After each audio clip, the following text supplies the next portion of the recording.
Hey guys, I'm Jax, and I just saw Sydney Sweeney's newest horror film, Madam Web, and Jesus Christ, our saviour, was it immaculate?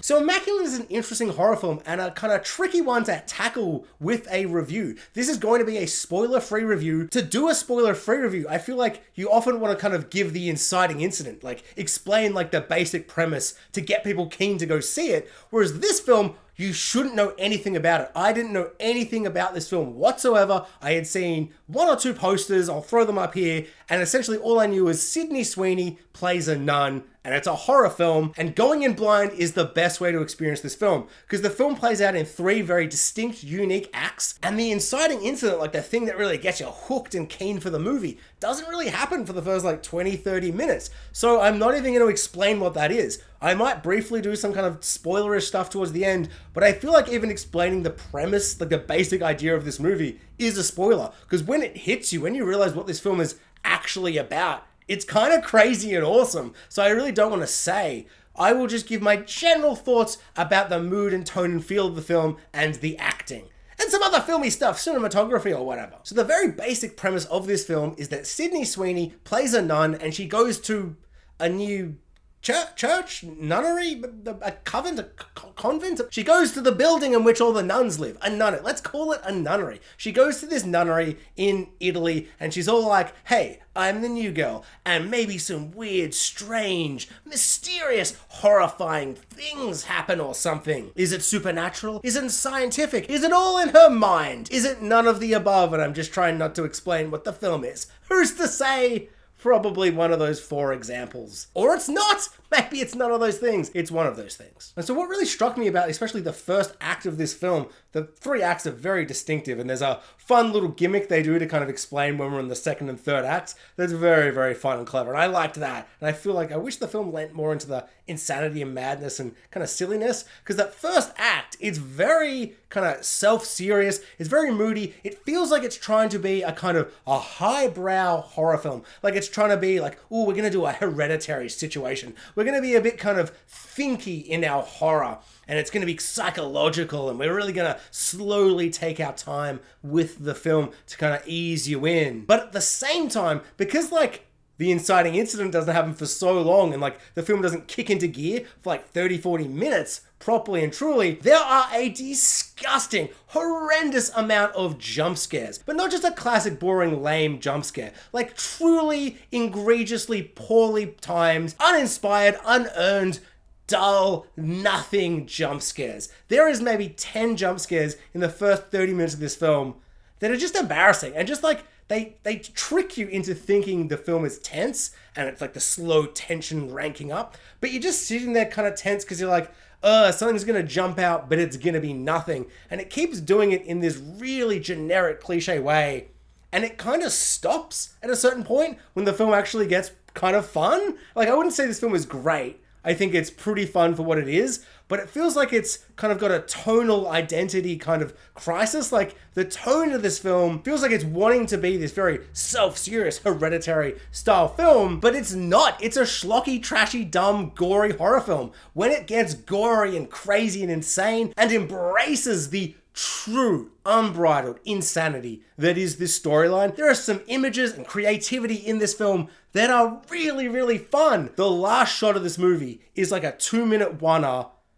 It's exceptional, powerful, devastating, kind of insane and maddening, just truly unique and spectacular. Love it, love it, love it, love it. But so much of the film feels kind of at odds with that, where it's trying to be kind of more heady and more thought-provoking and like a psychological thing that's getting in your bones. But this film, and I really don't want to spoil what it's about, is about something so crazy, but so kind of unique and special. But like once it kicks into gear and you go, oh, the film is doing this, it does get crazier and more insane and more fun. But even though the film gets better once that moment happens, that moment and that idea for a film is better. Like, that idea is a better film than the film we get, if that makes sense. Like, I think the idea and the premise, like, when I realized what was happening, I got so excited. I was like, oh, okay, no, I'm going to love this film.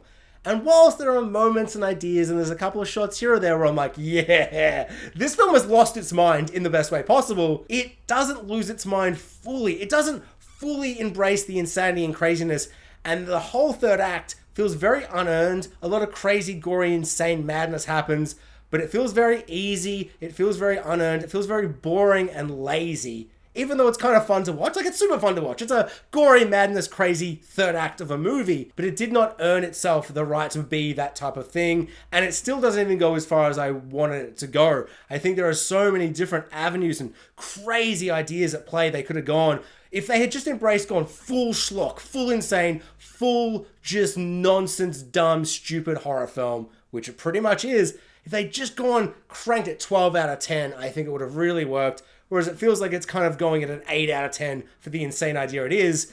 And then the other half of the film is trying to be really thought-provoking and like, ooh, what does this mean? What does this mean for the world, society, the characters involved?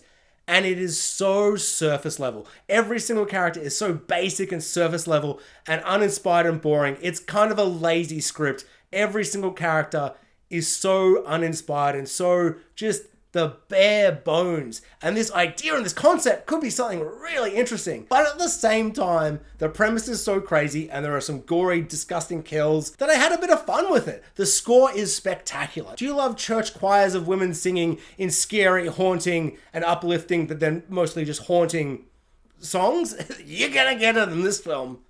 A lot. The cinematography is very, very good. So let's talk acting. Everybody in this film is totally serviceable. Some of them are better than others, but you don't care about that. You're not here to know about some guy who does a thing or all the random nuns. No, you want to know Sydney Sweeney. Is she good in this film? I am not the biggest fan of Sydney Sweeney, obviously excluding her transcendent performance in Madam Web. I'm just not the biggest fan of her. I haven't seen Euphoria. I've heard it's great. I'll get to it. As well as personally, I would have loved to see Anya Taylor-Joy in the lead role instead of Sydney Sweeney. But also, I think I would say that about almost every single female lead protagonist role. I either want Rebecca Ferguson, Mary Elizabeth Winstead, or Anya Taylor-Joy in every single movie, doing every single role. To be fair, it's not fair, but that's just how I feel. I don't love her by any means, but by the end of the film, she totally won me over. I think at the start of the film, there are a couple of scenes where I'm like, yeah, I don't know. I don't get this superstar, biggest film actress in the world that's taking the world by storm. I don't really see it. I'm not emotionally connected to her. I just don't think, she's just not grabbing me in the way that some, performers, just that charisma just sucks you in no matter what they're in. I'm like, yeah, I'm not really vibing it. But when the film really kicks into the gear, once the inciting incident happens and you go, oh my dear Lord in heaven, we are doing this with nuns? That, sir, is crazy. And then they really put her through the ringer. She puts in a fantastic audition to be a modern day Scream Queen. It's a really good performance. And oh boy, let me tell you, for an audition for a Scream Queen, you wonder, what's the scream like? It's a harrowing scream she gives in this film. She does a really good job at being this person in a horror film, this kind of final girl Scream Queen situation, which I really didn't think she would be. So all credit to her, very, very good performance. And oh boy, do you want to see a woman who's distressed and then there's a single tear just coming down her face? Oh man. It happened maybe 7 times too many. I think it happened maybe 10 times. The first time, I'm like, wow, just look at her face. And that single tear just going down her face. And then it happened again. And again, and again, and again, and again. And to a certain point, I'm like, all right. Feels like in the audition, they're like, Sydney Sweeney, I don't know. Everyone knows you from your classic role as Madam Web in Madam Web. Give us tears. Show us you can be a final girl. And she just goes, look at this. And she's smiling and just a single tear just rolls down her eye. And she's on cue, at random, no matter what emotion I'm feeling, single tear down the eye. What do you think about that for acting? Casting director? It feels like that's why she was cast, or the director knew she could do that and was like, let's do it.